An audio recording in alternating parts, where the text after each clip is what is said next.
Vicky Henriksen, and I'm the principal of Bizweni Center for Children with Disabilities.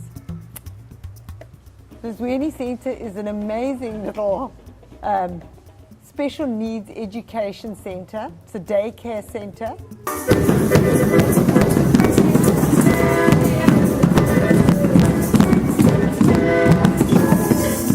It was started, it's an NGO, and it was really started for children that have nowhere else to go.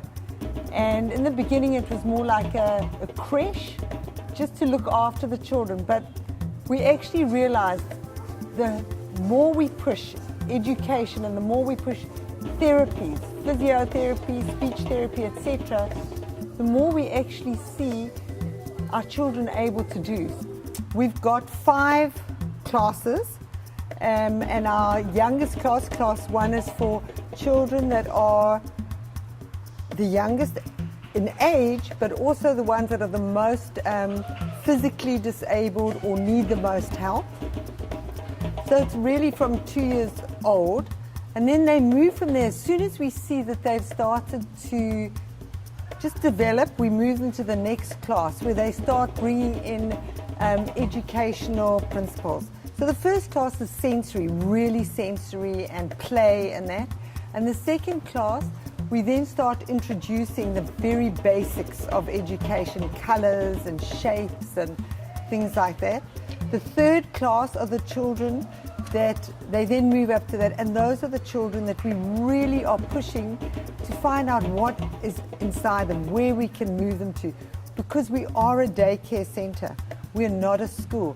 And our biggest dream is to get every child out into the appropriate place. It's class 4 and 5.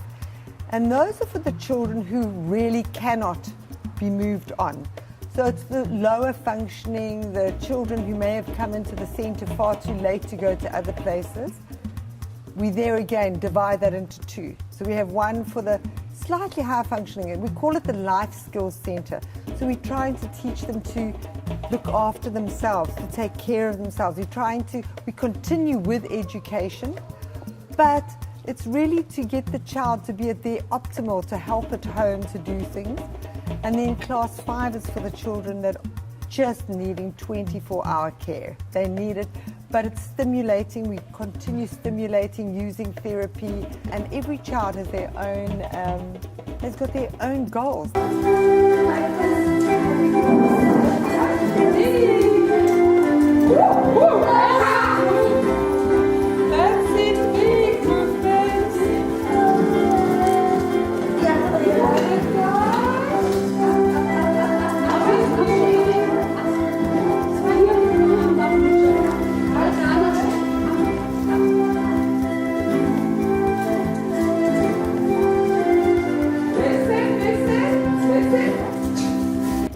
I'm from Sweden, and I grew up in a little city. My mother, she was a teacher for disabled children in Sweden for many years.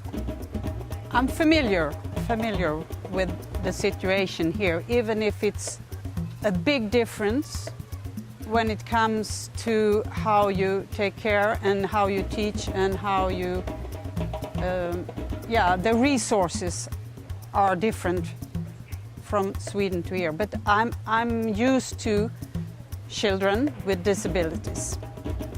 I'm also a doctor, and a specialist in rehabilitation. So I worked with adults with brain damage, with stroke, with other neurological diseases. So I also know a lot of the disabilities that the kids have here.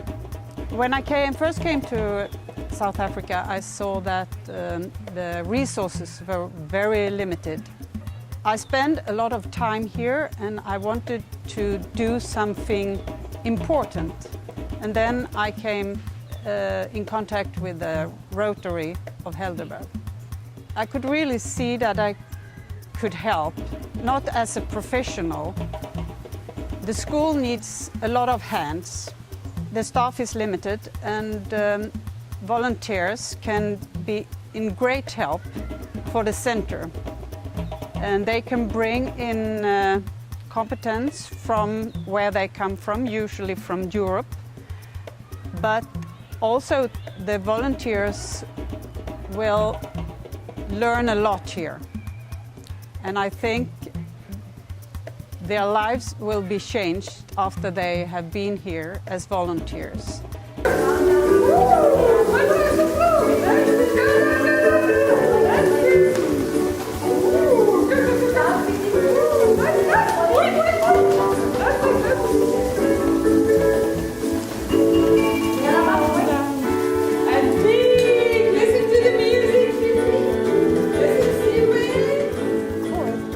Our biggest needs has always been transport.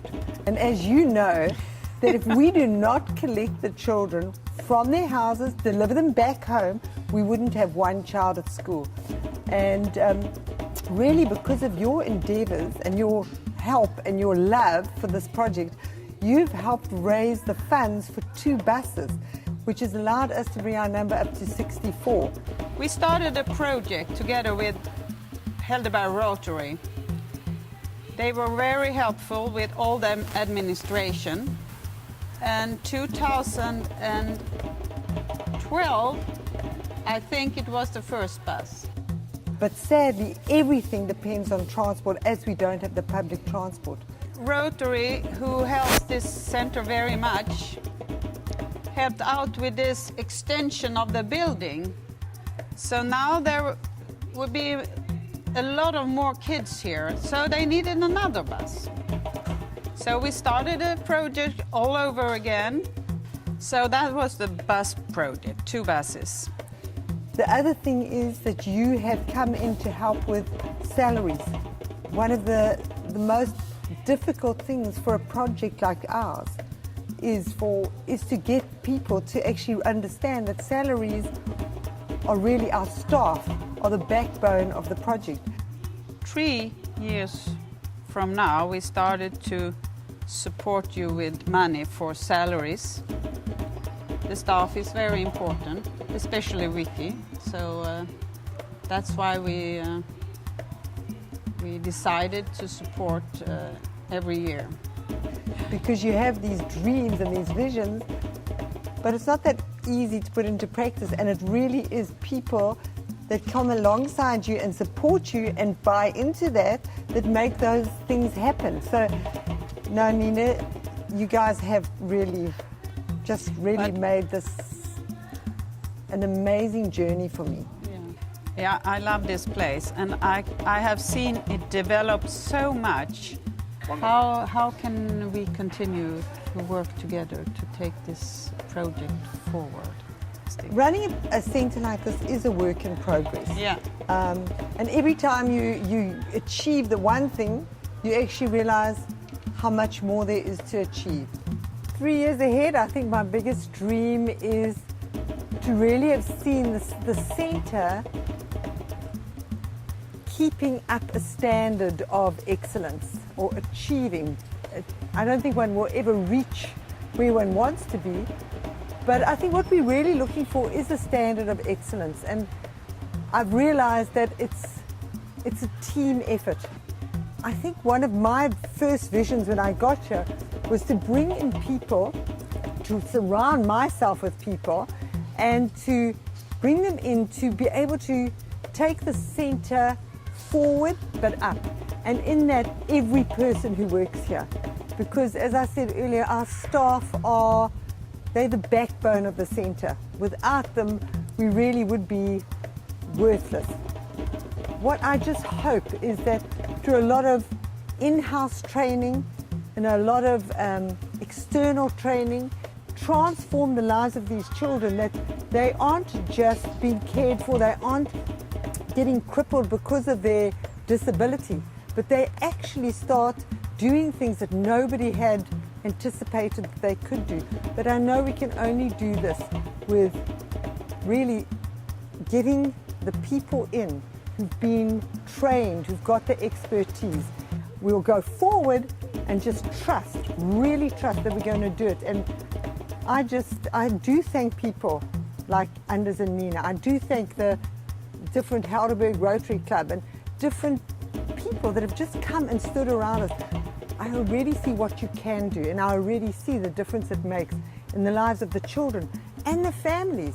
Remember, most of our parents are from very, very, very poor backgrounds. By having the professional staff coming in, is that we have transformed our time with parents. We bring them in to make them feel part of their child's treatment, education, therapy. We bring the parents in and we build relationships that they feel so much better about everything and about themselves and about their children. And I think everything plays off the other. That in fact, the parents are feeling better, the children are feeling better, the staff are feeling better. And I think it's all going towards trying, 3 years down the line, to be able to turn around and say, you know what, I think we are at a place where we could be a resource center to really help others.